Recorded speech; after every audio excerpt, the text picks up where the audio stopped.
Aquaman, ladies and gentlemen, and the Lost Kingdom. It's your boy Icon with another DC movie review, and this is probably going to be the last DC movie review for a long time because this is the end. This marks the end of the Snyder Verse as far as movies are concerned. And then once we get Superman and Lois next year, and then that concludes the Arrowverse / Berlanti universe, and then we're pretty much sitting on our thumbs until James Gunn decides to put some shit out, or at least until we get some good animated stuff. Like, let's pray we get that Young Justice. But and we're back, and happy holidays to everybody all across the world. Merry Christmas, Hanukkah, Kwanzaa, and everything in between. So now let's talk about a little Aquaman. And this is sad because this movie got pushed back so many times, and we were supposed to get it sooner. It didn't happen, and then the whole Amber Heard situation happened. Do you honestly know how long I've had this t-shirt? I don't even like the color orange.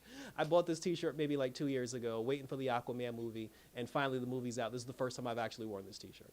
And this will be the last time I wear this t-shirt because we're never going to get an Aquaman movie again, but who knows, I'll find a use for it at some point down the line. So now talking about the Aquaman. So, and I do have to say this, right out the gate, I did enjoy the movie.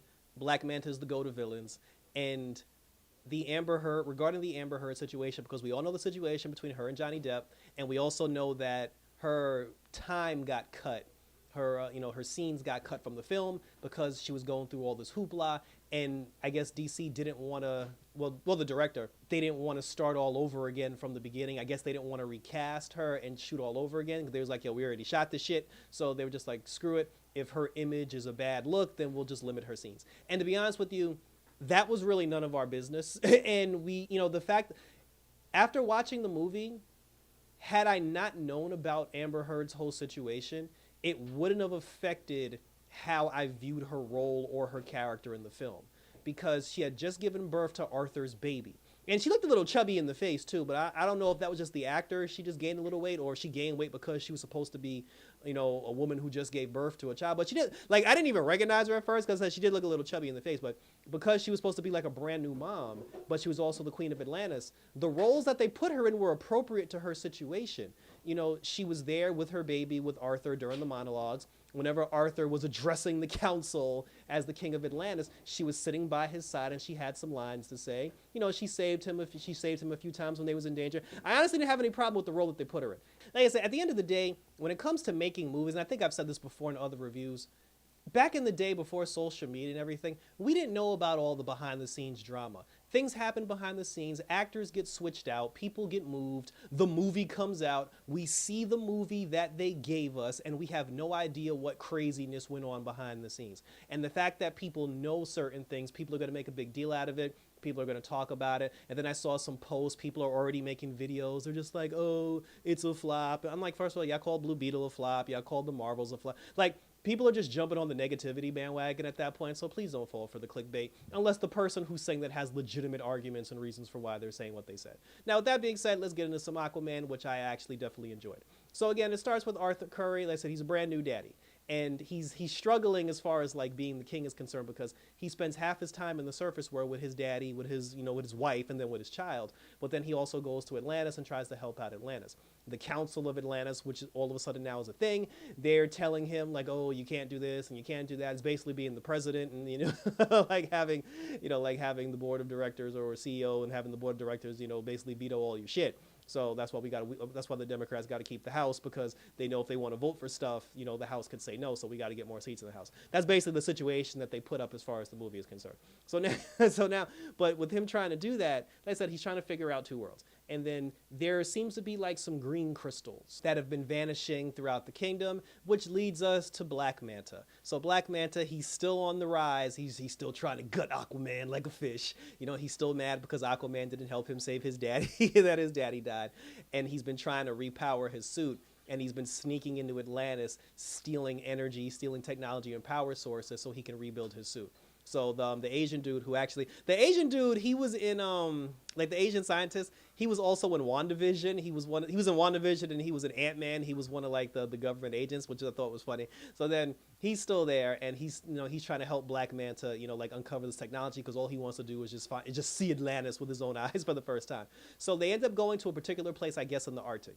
And when they find the place, they're like these creatures everywhere. It's under ice and everything. And then that's when Black Manta, he finds this trident that's broken in half. He picks up the trident, he puts the two pieces together, and then immediately, like, the power of darkness overwhelms him and his eyes turn green. And then we find out that there's a spirit inside the trident that has taken over Black Manta and is talking to Black Manta, trying to get Black Manta to restore him, to the power that which he once proclaimed. So now Black Manta's got this dude in his ear. He's helping him steal more Atlantean technology, steal other things, stealing specific things, mind you. So then when he steals these specific things, they said that they must have stolen things from Atlantis for like over a month, but then this one particular time they finally got busted. That's when Aquaman and the gang finally see them. They get into battle. Aquaman and Black Manta come face to face and everything, like they start fighting. And then during the battle of Black Manta stealing some more of this power, they called it the orichalcum. I was thinking of the orichalcos from Yu-Gi-Oh!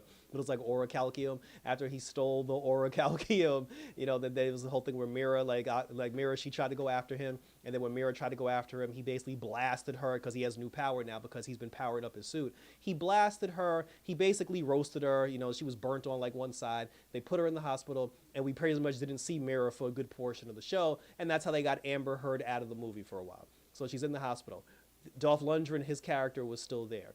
A lot of the other characters were still there. The girl whose father died in one of the kingdoms, and then she ended up taking over for him. I don't remember seeing her, but we did find out that, I forgot the character's name, but the actor who played the guy who was Aquaman's nanny, if you will, the one who was training him, who taught him how to use the trident and everything, he wasn't in the film. And the way they were talking about his character, they made it seem like he died, but they never actually said the words.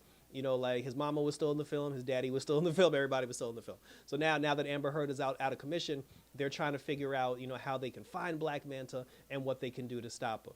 So then Aquaman comes up with the idea. He's like, well, in order to find Black Manta, we need to find the one person who actually knows him, who spent time with him. So he goes and breaks his brother Orm out of prison so he can help him find, like Black Manta. So he breaks Orm out of prison. And then, obviously when the two of them see each other, it's just like, oh, you've betrayed me. You're no brother of mine. And he was like, I need you to save the world. And then obviously to get out of prison, he agreed to do it. And now the movie turns into a 2-on-2 adventure between brother and brother.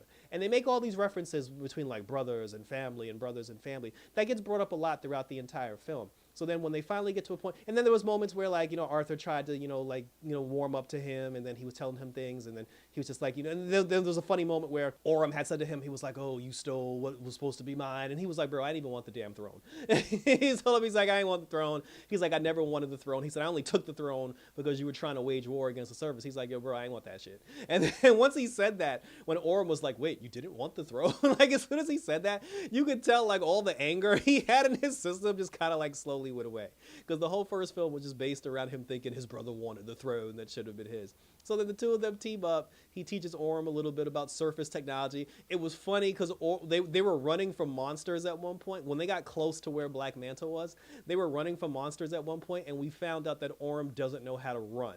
And that makes perfect sense, and it's funny at the same time because since he's Atlantean and he spends all of his time swimming, of course he doesn't know how to run because he's never been on the surface. And that was fucking brilliant. And I have to give them credit for that. So then, after they teach him how to run and everything, they find out where Black Manta is. They go down to the Arctic into the abyss. And then when that happens, this big fight ensues. And then during the fight, this is the end of the film now. So then during the fight, that's when Mira comes back. All the other characters come back. There was a moment, like they start fighting Black Manta and everything. And then after they fight Black Manta, they lose the battle. And then after they lose the battle, that's when they find out, because there was a moment where Orm was fighting Black Manta and Orm touched the evil trident. When he got his hands on the evil trident, it showed him things. One of the things it showed him was the story of that particular trident. And that's when Orm told everybody the complete backstory. Come to find out, the original king, the one that Arthur took the trident from, who was like underwater holding the thing, he had a brother. So right then and there, it's symbolism to what the movie is, which is brother and brother, brother and brother. That brother was the person who was in charge of the quote unquote the Lost Kingdom. and the two brothers used to fight all the time.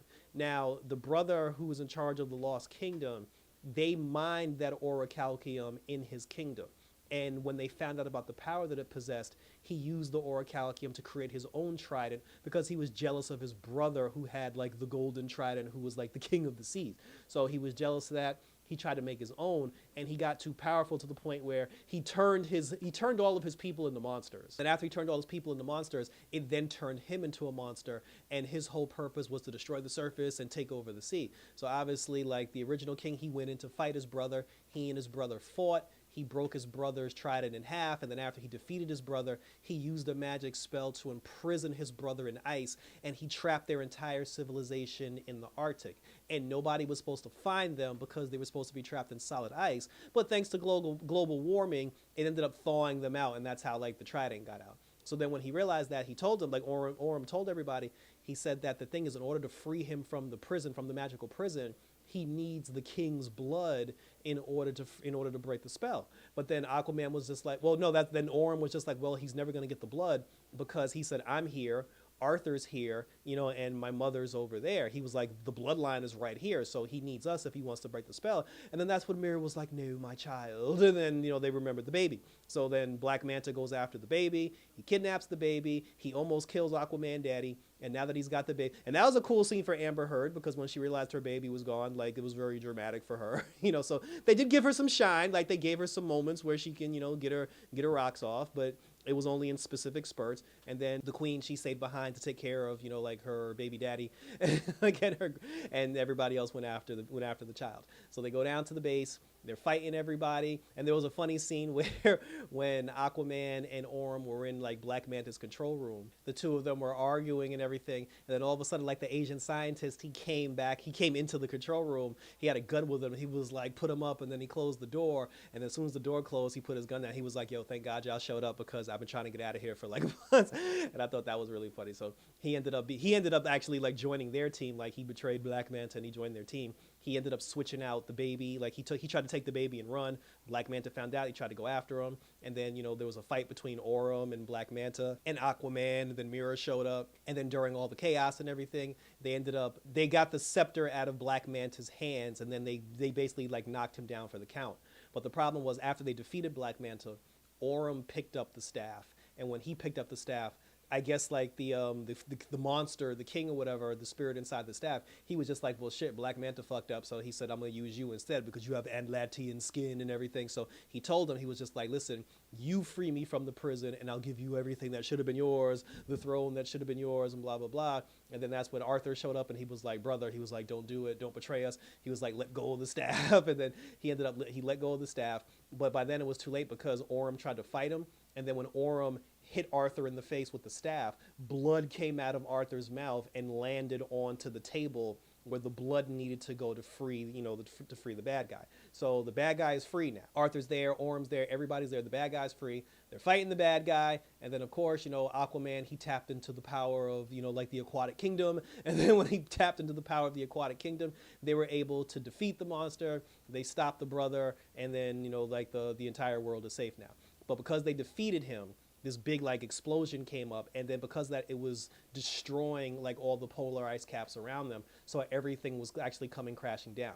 So then Arthur gave his wife the baby, was like, you'll get the hell out of here. The Asian dude left, everybody left, like Orm was leaving, but then there was a moment where Black Manta, he fell into a hole, and then that was the moment that actually made me laugh. And this is why I call Black Manta the GOAT. Because in the first movie, again, he didn't save Black Manta's father, which put him on the path to destruction. And Arthur knew that he did that. Like, he knew that he was responsible for that. In that moment, when he saw Black Manta falling down the hole, holding on for dear life, Arthur saw that as his chance to make amends. He was like, this is my moment to do what I should have done a long time ago, and I couldn't extend the hand to your dad. I fucked up on that. He was like, but I can extend the hand to you, and I can save you, and I can try to make amends for all this foolishness. And Black Manta is so gangster. I thought Black Manta was going to extend his hand, and then when Arthur pulls him up, he was going to then take a blade out of his other hand and try to kill him. He's so angry. Like, he is so petty. He is so unbelievably angry and petty at Aquaman. And he hates his guts so much that when Aquaman extended the hand of friendship, he looked him dead in the face and said, fuck you. He was like, never will I, he's like, never will I take your hand. And I die.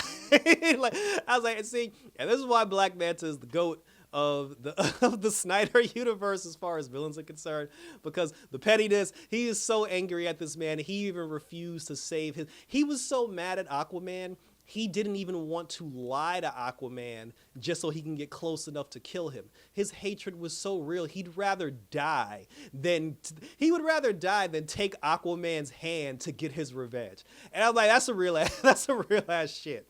So he gave Aquaman the finger. He fell into the ditch. We never saw Black Manta again. I'm assuming he didn't die because it's Black Manta. And then after that, Arthur left, and then everything is safe.